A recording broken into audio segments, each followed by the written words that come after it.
दिल्ली के किराड़ी प्रेमनगर इलाके में, जहां पर रेलवे पटरी पर एक फाटक तक मौजूद नहीं है, वहां आज एक दर्दनाक हादसा हुआ और 2 छोटी बच्चियां ट्रेन के नीचे आ गई, जिनकी कटने से जान चली गई।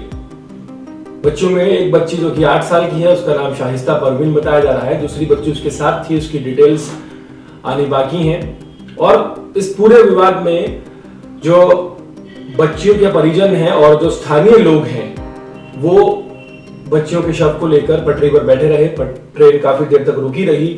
पुलिस बल को भेजा गया और पुलिस और स्थानीय जनता के बीच टकराव की स्थिति पैदा हो गई, जिसके बाद पुलिस ने बल प्रयोग किया, लोगों को वहां से हटाया, कुछ लोगों को डिटेन किया गया, हालांकि बाद में छोड़ दिया गया।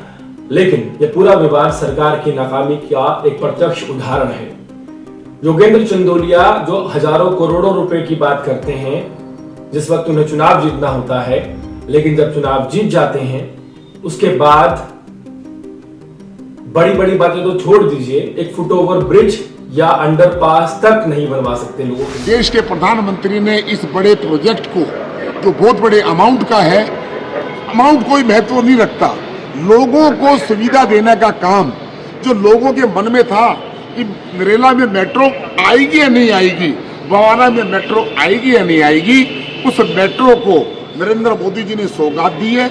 मैं आभारी हूं नरेंद्र मोदी जी का, और मैं अपने 25,83,000 मतदाताओं का भी मैं उनको बताना चाहता हूं कि मेरी कमिटमेंट झूठी नहीं थी, क्योंकि मैंने कहा था कि मैं नरेंद्र मोदी की गारंटी लेकर आया हूं, और उस गारंटी के साथ अब रिठाला से यह सोनीपत, कुंडली बॉर्डर और नाथुपुरा तक जाएगी।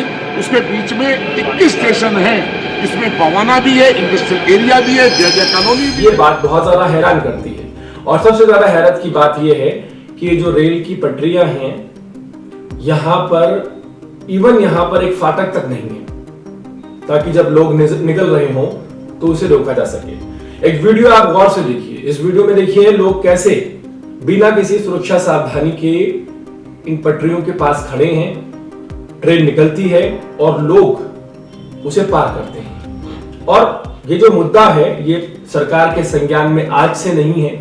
बीजेपी के योगेंद्र चंदोलिया इस मुद्दे को लेकर चुनाव जीते थे और उन्होंने वादा भी किया था कि दिल्ली में सरकार बनेगी तो फुटओवर ब्रिज बनाया जाएगा, लेकिन किसी का कोई आता पता नहीं है। वहीं अनिल झा वत्स, जो कि आम आदमी पार्टी के यहाँ के मौजूदा विधायक हैं, उनका भी ये कहना है, पल्ला झाड़ने वाली बात की है कि उनके पास मौजूदा सरकार का समर्थन नहीं है और इसलिए वो कुछ नहीं कर सकते। तो यहाँ की जनता जो है वो राजधानी में रहने के बावजूद तरस रही है कि उन्हें निकलने का रास्ता दे दिया जाए। सबसे ज्यादा हैरान करने वाली बात यह है कि जहां हादसा हुआ है वो प्रेमनगर इलाका है और बच्चियां एमसीडी के एक स्कूल में प्रेमनगर पार करते हुए नांगलुई होते हुए जाती थी। अब सवाल यह है कि जो तमाम बड़ी बड़ी बातें, महिला सशक्तिकरण, बच्चियों के अधिकार, इसको लेकर की जाती हैं, वही सरकार जो आज 1 महीने तक प्रधानमंत्री नरेंद्र मोदी का बर्थडे मनाएगी और तमाम बड़ी बड़ी बातें करेगी कि कई योजनाओं का उद्घाटन किया जाएगा, लेकिन यहां पर सवाल यह है कि जो जरूरत की चीज है, जो बुनियादी सुविधा गांव वालों को चाहिए या किराड़ी के इलाकों को चाहिए, वो नहीं दी जा रही है।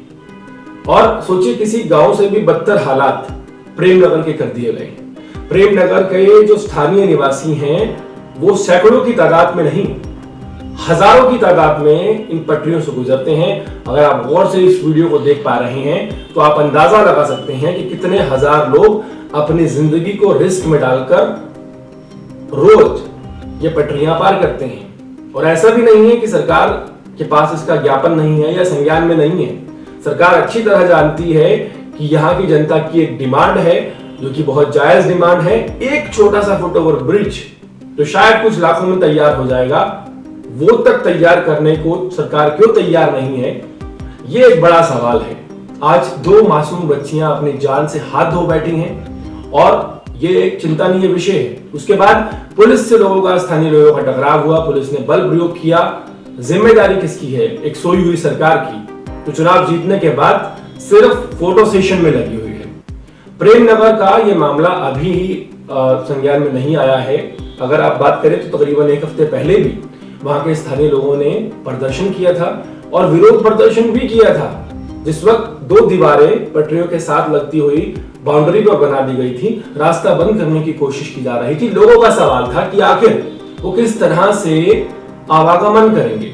अब आप सोचिए कि सरकार फुटओवर ब्रिज बनाने से बेहतर एक पूरी 12 फीट की दीवार तैयार करने को तो राजी है, लेकिन फुटओवर ब्रिज यहां के लोगों के लिए नहीं बना सकती।